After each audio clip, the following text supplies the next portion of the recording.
Maintenant que Superman est sorti, la machine DC est officiellement lancée et on peut se concentrer sur les prochains projets. Et on a eu des nouvelles sur ces prochains projets, sur Lantern, sur Superman 2 et sur The Batman, des choses absolument exceptionnelles, vous allez voir, ça bouge beaucoup du côté de chez DC, sans oublier cette magnifique première affiche de Supergirl et des infos sur Peacemaker saison 2. Ouais, je crois qu'il y a pas mal de petites choses intéressantes aujourd'hui.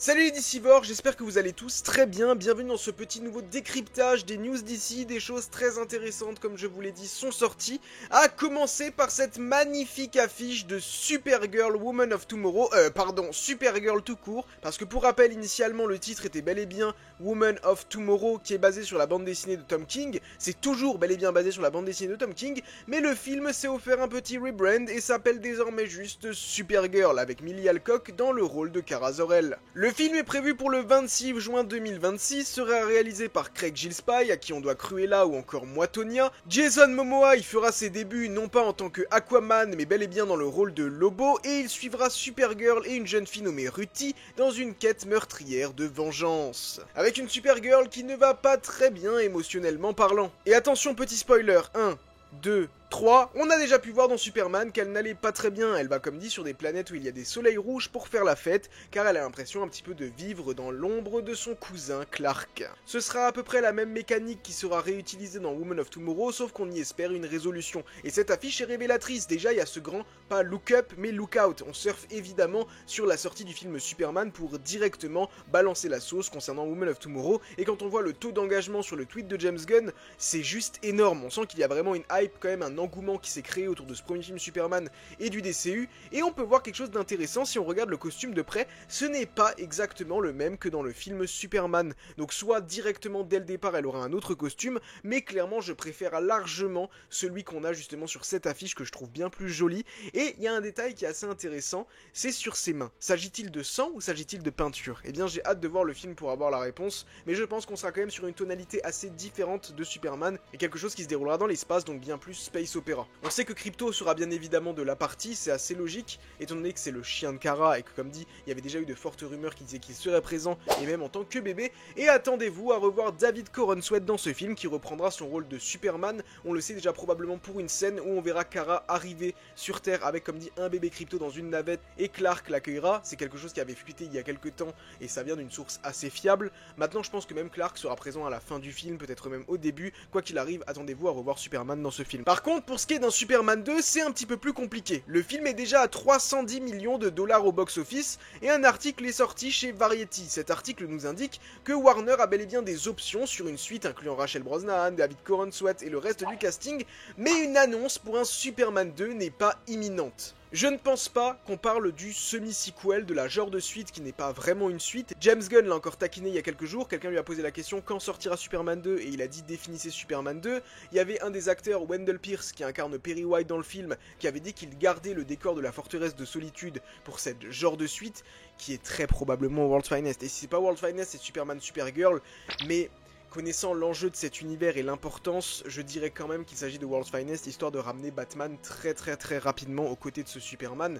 Et donc je ne pense pas qu'il s'agit de ce semi-sequel quand on parle d'une annonce qui n'est pas imminente, parce que ce sera un film Superman-Batman World's Finest, et pas vraiment un Superman 2. Par contre un Superman 2 je pense, et là ils le disent encore une fois dans cet article de Variety, est vraiment sur la table, il y a vraiment des options, mais il n'y a aucun intérêt à faire un Superman 2 directement après, parce que là honnêtement il faut d'abord donner de la puissance à la licence, et si vous combinez la licence avec une licence Batman, bah déjà ça vous donne un sacré galon, que vous mettez après Superman en rôle titre dans un film Justice League qui peut potentiellement tout exploser au box-office, bah encore une fois, il gagne du galon, et si après ça, après ce film Justice League, au début de votre chapitre 2, là vous sortez un film Superman 2 suivi plus tard d'un film Superman 3, clairement ça n'a pas la même ambition au box-office, et là, oui, on pourra très sérieusement parler de milliards, voire même beaucoup plus, clairement. Donc je les comprends là-dessus, je pense qu'honnêtement il faudra attendre quelques années avant d'avoir ce Superman 2, vraiment ce Superman 2 à proprement parler, je pense comme dit il y aura ce semi-sequel, David Corenswet aura un rôle majeur, l'un des rôles principaux dans les films Justice League, qui à mon avis eux débarqueront vers 2030, étant donné qu'on devrait être à la fin du premier chapitre,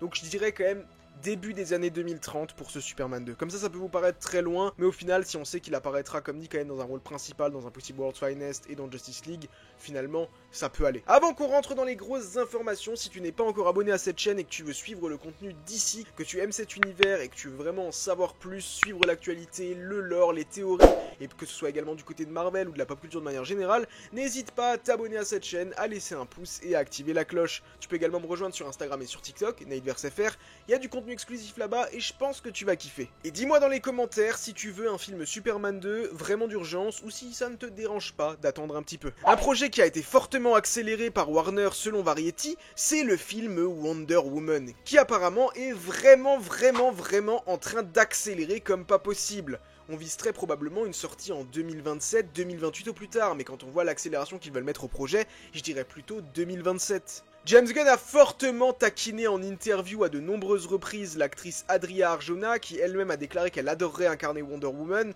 Elle a 33 ans, soit 2 ans de plus que David Corenswet. Ouais, on va pas se mentir, ce sera elle, Wonder Woman. Franchement, je mets presque ma main à couper, il y a trop de signes qui vont dans ce sens-là. Elle a l'âge parfait, elle a envie, James Gunn a déjà dit qu'elle ferait une excellente Wonder Woman. Donc honnêtement, je pense que ça a déjà été signé en interne, je pense que les choses ont déjà été faites, et je pense vraiment qu'Adria Arjona est notre nouvelle Wonder Woman. Et ça va plaire à beaucoup de gens, car franchement je trouve qu'elle est parfaite dans le rôle. On peut également imaginer un retour possible de Anya Chalotra, qui avait fait ses débuts dans la série Créature Commandos en incarnant la sorcière Amazon Circe. Pour l'instant il n'y a rien d'officiel, mais étant donné qu'il l'a mis dans Créature Commandos, que c'est une des ennemies emblématiques de Wonder Woman, j'ai tendance à penser que oui, elle sera au centre de ce premier film, qui je l'espère prendra place dans notre temporalité actuelle et ne fera pas comme les derniers Wonder Woman qui prennent place dans le passé. Franchement j'ai pas envie, je préfère qu'on ait un film Wonder Woman dans notre époque actuelle, quitte à zapper l'origin story encore une fois. De toute façon, je pense qu'on va zapper l'origin story. On l'a zappé pour Superman, on va la zapper pour Batman, donc je pense qu'on va également la zapper pour Wonder Woman. Ou en tout cas, il y aura des petites bribes. Même dans Superman, il y a des petites bribes. On comprend quand même en quelque sorte l'OG. Et je pense que ce sera un petit peu pareil avec Wonder Woman. Mais comme dit, c'est un film qui est vraiment en train d'accélérer et c'est une bonne chose, c'est quand même assez rassurant. Et l'un des prochains projets qui va sortir, c'est la série Lanterns, qui mettra en vedette Jon Stewart incarné par Aaron Pierre et Hal Jordan incarné par Kyle Chandler. Bon, je suis désolé encore une fois, mais ça confirme davantage, James Gunn a déclaré que fondamentalement, la série Lanterns est l'histoire de Jon Stewart. On sent que Hal est vraiment éclipsé. Encore une fois, je vous l'avais dit déjà dans la précédente vidéo, c'est bizarre. Parce que Hal Jordan est quand même un mythe. Hal Jordan est un personnage de légende, c'est le plus grand des Green Lantern. Donc je pense quand même qu'on est en train de nous brain un petit peu. Je pense qu'il y a quelque chose qui est en train de se passer. Je pense pas qu'on va juste sacrifier Hal Jordan comme ça, ce serait trop bête. Je pense juste que on va le mettre là. On va le mettre dans une certaine position, je vous ai dit, je pense qu'il va être parallaxe, ce qui expliquera du coup son vieillissement, et que après il va potentiellement mourir, mais en réalité être le spectre potentiellement toujours possédé par Parallax, histoire de le mettre de côté, de le mettre dans son coin, etc. et de le ramener plus tard, une fois qu'on aura bien traité Jon Stewart et qu'on repartira potentiellement sur 10 ans de plus de DCU, de ramener un Hal Jordan plus jeune, en forme, aux côtés d'un Barry Allen qui sera prêt à tout exploser, alors qu'on aura exploré Wally West du côté de Flash les 10 premières années. J'ai plus l'impression qu'on part dans cette direction-là, parce que justement, sinon je comprendrais pas. Le tournage en tout cas est terminé, rendez-vous début 2026 pour découvrir cette série sur les Green Lantern, qui pour rappel mettra également en vedette Nathan Fillion qui reprendra son rôle de Guy Gardner qu'il avait campé dans ce film Superman, et des premières images sont attendues soit au San Diego Comic Con qui se tiendra la semaine prochaine, ou alors potentiellement au New York City Comic Con. Dans tous les cas, ça arrive début 2026, donc les premières images officielles et probablement les costumes, ça arrive très bientôt. Parce que oui, DC sera présent au Comic Con, mais pas dans le Hall H, donc normalement pas de grosses annonces. Mais il y a des petites choses quand même qui sont assez suspectes. Bon, déjà on le sait, il va y avoir un panel centré sur Peacemaker saison 2 qui débarque au mois d'août. Cette série, apparemment, serait très importante pour comprendre la grosse intrigue du DCU. Ouais, bon, je vous mens pas, je pense que là encore une fois, James Gunn ne ment pas complètement, mais il doit vendre sa série, c'est le directeur de DC Studios, Peacemaker c'est un projet de cœur pour lui, il doit vendre sa série, donc c'est logique qu'ils disent qu'elle va être très importante, même si en réalité il a déjà dit que normalement les projets se suffiraient à eux-mêmes et qu'il n'y aurait pas vraiment besoin de tous les regarder pour comprendre la trame globale, et la trame globale va être regardée notamment pour les gros films, ce qui paraît plutôt logique. On va pas faire la même erreur que chez Marvel, je pense qu'il y aura des petits éléments, des petites choses, mais relativement je pense quand même qu'il abuse là-dessus parce qu'il doit vendre sa série. Et quand je vous dis qu'il y a des éléments un petit peu étranges, c'est que certains personnages se sont offerts de nouveaux logos sur les réseaux sociaux, Wonder Woman, Batman, Green Lantern et également Harley Quinn. Ce sont 4 personnages qui ont changé de de logo. Et vous savez comment ça se passe, les gens sont tout de suite au taquet pour se dire waouh, il va potentiellement y avoir de grosses annonces à venir. Le plus gros logo qui a changé, c'est celui de Wonder Woman. Donc en vrai, quelque chose par rapport à Wonder Woman au Comic Con, ça ne me paraît pas déconnant quand on apprend que vraiment le film est en train d'être accéléré comme pas possible. Je serais pas surpris qu'on ait une grosse annonce. Concernant Green Lantern, bah du coup potentiellement des images, hein. De toute façon vous voulez annoncer quoi d'autre à part des images maintenant ou un petit teaser, il n'y a rien d'autre à annoncer, mais ce serait déjà absolument énorme. Harley Quinn, je vous ai dit que Paul Dini avait déclaré qu'il travaillait sur quelque chose qui n'était pas un comics et qui n'était pas un projet d'animation, donc peut-être un film live action sur Harley Quinn, avec Margot Robbie qui on imagine reprendra son rôle, étant donné que The Suicide Squad est quand même en grosse partie canon. Maintenant on en arrive au cas Batman. Je vous le dis honnêtement, j'ai fait un sondage en plus l'autre jour sur la chaîne, où je vous ai demandé si ça vous dérangerait d'avoir Robert Pattinson en tant que Batman dans le DCU. J'ai été surpris des résultats, quand même beaucoup de gens qui sont négatifs à cette idée, beaucoup de gens ont participé, ça m'a fait très plaisir d'ailleurs, merci à vous. Je pense que Robert Pattinson sera le Batman du DCU, et je pense qu'ils n'ont pas d'autre choix que de le faire. Je vous prépare une vidéo là-dessus, avec mon compère OTH, on a eu l'occasion d'en parler avec le tonton, et honnêtement, une énorme théorie a jailli de tout ça. Je vous mens pas que je pense qu'après avoir regardé cette vidéo, vous aurez totalement changé d'avis sur l'intégration de Robert Pattinson dans le DCU et vous aurez envie que ça se passe. Je vous le garantis. Mais en attendant que cette vidéo sorte, j'ai de grosses nouvelles concernant The Batman pour vous, et des petites choses inquiétantes concernant The Brave and the Bold, qui confortent encore une fois ma théorie. Et je vais juste vous dire un truc. Imaginez maintenant qu'il y a deux Batman, et imaginez que le Batman du DCU de James Gunn est moins bien que le Batman de Robert Pattinson.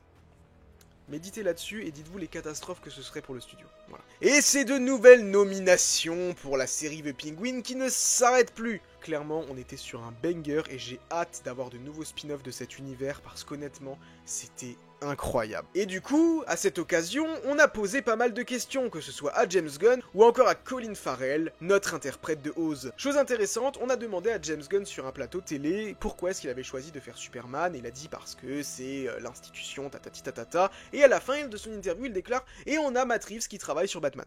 Voilà, il ne parle pas d'Andy Muschietti, il ne parle pas du Batman du DCU, il parle constamment de Matt Reeves. Voilà, encore une fois, c'est pas grand-chose, c'est petit, mais voilà, c'est pas rien non plus. Et Colin Farrell affirme qu'il n'y a véritablement pas de saison 2 de The Penguin en préparation, mais confirme bel et bien qu'un Batman 3 est déjà en préparation. En effet, il déclare il y a The Batman 2 dont je n'ai pas encore lu le scénario, et puis il y a The Batman 3. Je ne sais pas si j'y jouerai, mais j'espère lire Batman 2 bientôt. Et on a appris également dans cet article de Variety que DC Studios adore, mais est vraiment emballé par le scénario de The Batman partie 2. La hype est colossale. Bon, déjà, on confirme bel et bien un The Batman partie 3. C'est assez logique. Et de toute façon, si ma théorie s'avère vraie et que Pattinson est bel et bien le Batman du DCU, on ira beaucoup plus loin que la partie 3. Et de toute façon, beaucoup de gens, dès l'annonce du projet, ont tout de suite vu que The Batman irait plus loin même que 3 films. On imagine facilement 5 films pour ce Batman, tant il y a de choses à explorer autour de son propre Batverse. Et je pense vraiment qu'intégrer son Batverse au DCU pourrait être extrêmement bénéfique à Warner. Et j'ai envie de vous dire qu'honnêtement, ils n'ont presque pas le choix en fait, ils sont obligés de le faire.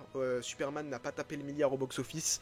Imaginez intégrer Pattinson, ce serait un énorme gage de qualité. Avoir une trinité Pattinson, Corran Sweat et Adria Arjona, c'est une véritable dinguerie. Et je sais que certains, vous êtes déjà en train de m'insulter derrière vos écrans en mode non, je veux pas que ça arrive. Mais je peux comprendre, même moi parfois il y a des choses, j'ai pas envie que ça arrive. Je ne dis pas que ça va arriver, moi je pense, c'est ma théorie après, hein, vous inquiétez pas les gars, hein, de toute façon ça reste que de la théorie, ça reste que du cinéma. Mais c'est ma théorie, et je pense honnêtement que quand je vous ferai la vidéo, je vais essayer de vous la faire pour la semaine prochaine, votre avis aura peut-être un peu évolué. Je dis pas qu'il va changer complètement, mais je pense que vous serez peut-être un peu plus ouvert d'esprit, et je pense qu'il y en a carrément certains qui vont retourner leur veste. Et vous remarquerez quand même encore une fois quelque chose, un indice intéressant. S'il y avait bel et bien un projet The Brave and the Bold en préparation, très sérieusement, parce que James Gunn nous dit il y a un scénariste, travail d'arrache-pied, The Hollywood Reporter a dit c'est du flan, il n'y a personne qui travaille dessus, c'est faux, nous on n'a rien entendu, il n'y a aucun scénariste, le projet n'avance pas, il est au point mort. Voilà, donc déjà il y a ce truc là. Pourquoi est-ce qu'on accélère à fond un projet Wonder Woman et on n'accélère pas un projet Batman? Et vous allez me dire ouais mais il a déclaré que c'était plus facile de faire Wonder Woman, je m'en fous. Là on est à un stade où Superman il va peut-être finir sa course au mieux à 700 millions, mais je pense que ce sera plus dans les 600 que dans les 700. Ils ont cruellement besoin de ramener Batman pour amener un véritable engouement avec cet univers. Là, c'est vraiment crucial d'avoir Batman très rapidement. Et vous pensez vraiment qu'on va accélérer du coup un film Wonder Woman et qu'on va même pas faire mention de The Brave and the Bold dans cet article. Et là, c'est même pas The Hollywood Reporter, c'est Variety. Moi, je pense que des annonces sont imminentes, et si cette histoire de logo est bel et bien concrète, de toute façon, et que c'est bel et bien en lien avec le DCU, même si ça pourrait très bien être juste un rebranding classique, comme ça arrive régulièrement, on aura des annonces la semaine prochaine, parce que si ça arrive maintenant, c'est qu'il y aura des annonces la semaine prochaine au Comic-Con, hein, clairement. Mais moi, je pense que ce sera Pattinson. Regardez même juste le logo qu'ils ont changé. Ils ont juste changé la teinte de jaune derrière. Le logo de Superman, il a radicalement changé. Pour Batman, si vraiment il y a un nouveau Batman, ils vont pas lui filer le même logo que Michael Keaton, hein, faut être sérieux. Il aura un nouveau logo, quelque chose d'un peu original. Ils vont pas juste lui remettre le même logo qu'à l'époque. Ils l'ont pas fait pour Superman, ils ne le feront pas pour Batman. Enfin bref, très intéressant tout ça. En ce moment d'ici, ça fuse et c'est trop cool. Enfin, il était temps, j'ai envie de vous dire. N'hésitez pas à me dire ce que vous avez pensé de tout ça dans les commentaires. Et nous on se donne rendez-vous très bientôt à Gotham.